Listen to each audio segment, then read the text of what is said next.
Bonjour à tous, bienvenue à Jour de campagne. C'est un deuxième numéro un peu spécial.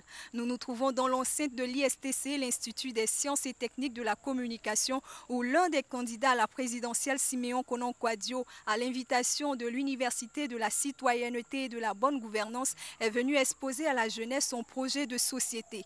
Si vous êtes curieux de savoir ce qui se passe à l'intérieur de ce bâtiment, suivez-moi.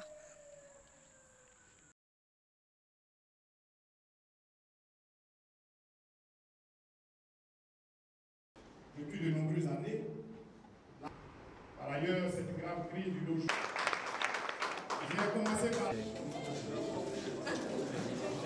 C'est bon déjà, ça va une fois.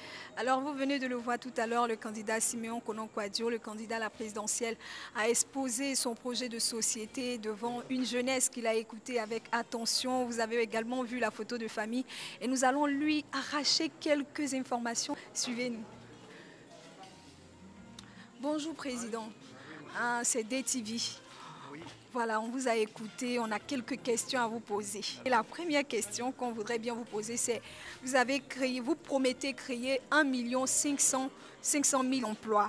Comment pensez-vous arriver à cela? Je l'ai dit et je l'ai expliqué.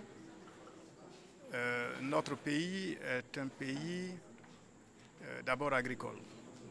Et je pense vivra encore pendant longtemps sur donc les potentialités agricoles.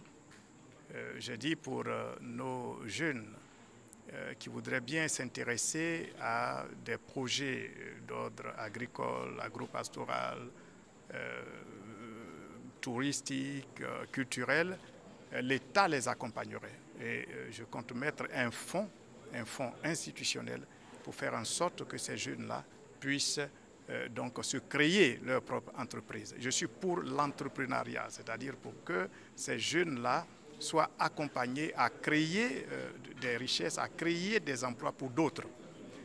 Ça, c'est un premier niveau. Un deuxième niveau, pour nos jeunes qui ont fini leurs études et qui sont en quête d'emploi, j'ai dit que je proposerai un contrat social aux entreprises qui l'accepteraient, eh bien, pour qu'ils puissent offrir, donc à ces jeunes-là les premiers emplois, moyennant bien sûr des mesures fiscales que nous prendrons à leur faveur. Vous parlez aussi de création de richesses pendant que certains candidats, vos adversaires, parlent de lutte contre la pauvreté. C'est quoi la différence entre création de richesses et lutte contre la pauvreté? En fait, pour lutter contre la pauvreté, il faut créer des richesses. Et je préfère mettre l'accent sur cette création plutôt que sur cette lutte, ce concept qui est devenu finalement congénital que nous traînons depuis des siècles. Je préfère parler de création de richesses pour positiver. Vous êtes de ceux qui ont dénoncé certaines irrégularités qui entourent le scrutin présidentiel et vous avez même refusé les 100 millions donnés par le président Alassane. Pourquoi? Et puis vous comptez sur quoi pour parler comme l'Ivoirien? J'ai refusé les 100 millions consentis par le président Alassane Ouattara par respect aux Ivoiriens,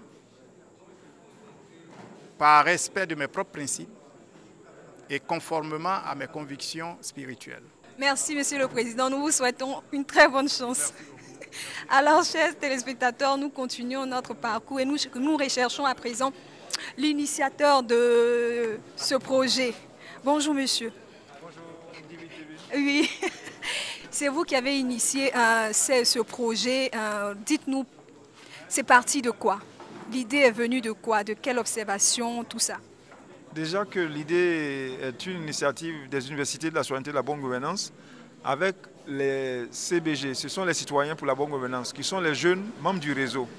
Et il y a pratiquement 1 mois et demi, nous avons eu un séminaire à Grand Laou sur le rapport des jeunes à la politique, notamment aux élections en Afrique. Et à la suite, on s'est dit qu'il fallait allier la théorie à la pratique, c'est-à-dire faire en sorte que les jeunes soient confrontés aux réalités électorales. Et plutôt les amener en tout cas à avoir une participation exemplaire. contrairement à ce que nous avons vécu en 2010-2011, il était bon que les jeunes aient une meilleure compréhension, en tout cas, on va dire des enjeux électoraux. Et ceci était un exercice pratique pour les emmener non seulement à se rapprocher des candidats, comprendre leur programme de société et se déterminer en conséquence, en connaissance de cause en temps, de sorte à savoir qui choisit et pourquoi choisir. Merci, monsieur. Alors, nous continuons toujours. Cette fois-ci, nous interrogerons les participants, ceux pour qui ce projet a été initié. Bonjour, madame. Bonjour. Est-ce que vous avez été convaincu par le projet de société du candidat Siméon Konankwadi? Oui, je crois que ça m'a vraiment convaincu. Vous seriez prête à voter pour lui? Vous parlez de ce que ça vous a convaincu. Est-ce que vous seriez prête à voter pour lui? Pourquoi pas? Merci beaucoup. On va interroger un autre participant. Bonjour, monsieur. Bonjour. Est-ce que vous avez été convaincu par le projet de société de monsieur Siméon Konankwadi? Pour l'instant, nous ne sommes pas au stade d'être convaincus ou pas. En tant que ressort d'organisation responsable de jeunesse, nous écoutons et nous prenons part, nous orientons aussi les candidats dans leur exercice. Parce que les projets, tout le monde en a. Hein. Tous les candidats ont le même projet. Le même projet de société, le même projet pour l'éducation, le même projet pour l'emploi. Tous les projets sont semblables. Mais est-ce que c'est orienté en fonction des besoins de la population? C'est ça la question. C'est la fin de cette édition de Jour de campagne. À très bientôt pour un autre numéro.